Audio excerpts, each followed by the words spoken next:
నమస్తే welcome to elite media Telugu news channel. రాజకీయాల్లో అధికారంలో ఉన్న పార్టీలోకి ఇతర పార్టీల నాయకులు క్యూ కట్టడం ఆనవాయితీ. ప్రస్తుతం ఏపీలో ఇదే నడుస్తుంది. చాలా మంది నాయకులు టీడీపీ జనసేనలో చేరాలని క్యూ కడుతున్నారు.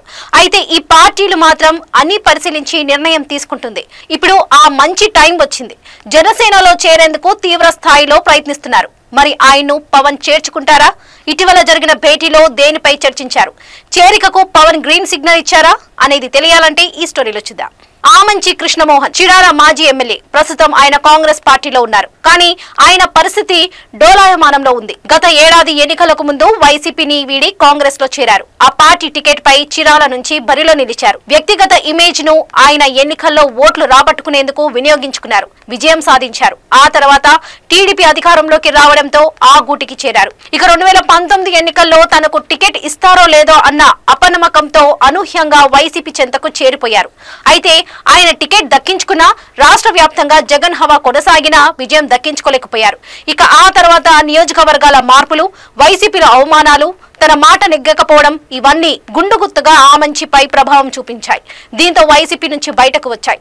తనకు నచ్చినా తనను మెచ్చిన చీరాలనే ఎంచుకున్నారు. చివరికి ఏదో ఒక పార్టీ అండ అవసరమని భావించారో లేక షర్మిల ఇమేజ్ తో రాష్ట్రంలో కాంగ్రెస్ పార్టీ పుంజుకుంటుందని లెక్కలు వేసుకున్నారో తెలియదు గానీ మొత్తానికి కాంగ్రెస్ పార్టీ తరఫున పోటీ చేశారు. కానీ ఓడిపోయారు. ఇక అప్పటి నుంచి ఆమంచి దూరంగా ఉంటున్నారు.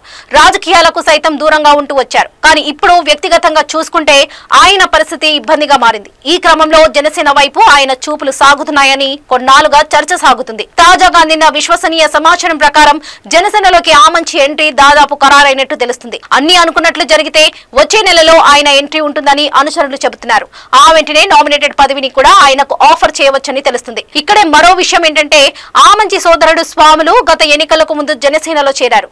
అయితే ఆయన కోరుకున్న టికెట్ కాకుండా గిద్దలూరు టికెట్ దక్కడంతో బయటకు వచ్చారు. అప్పటి నుంచి ఆమంచి ఫ్యామిలీతో జనసేన కూడా దూరంగా ఉంది. కానీ బలమైన నాయకులు సామాజిక వర్గం కావడంతో ఇప్పుడు కృష్ణమోహన్ ను చేర్చుకునేందుకు ప్రాథమికంగా పచ్చ జెండా ఊపినట్లు తెలుస్తుంది. కృష్ణమోహన్ తర్వాత స్వాములు సైతం ఎంట్రీ ఇచ్చే అవకాశం ఉందని ఈ కుటుంబానికి సన్నిహితంగా ఉండే నాయకులు చెబుతున్నారు.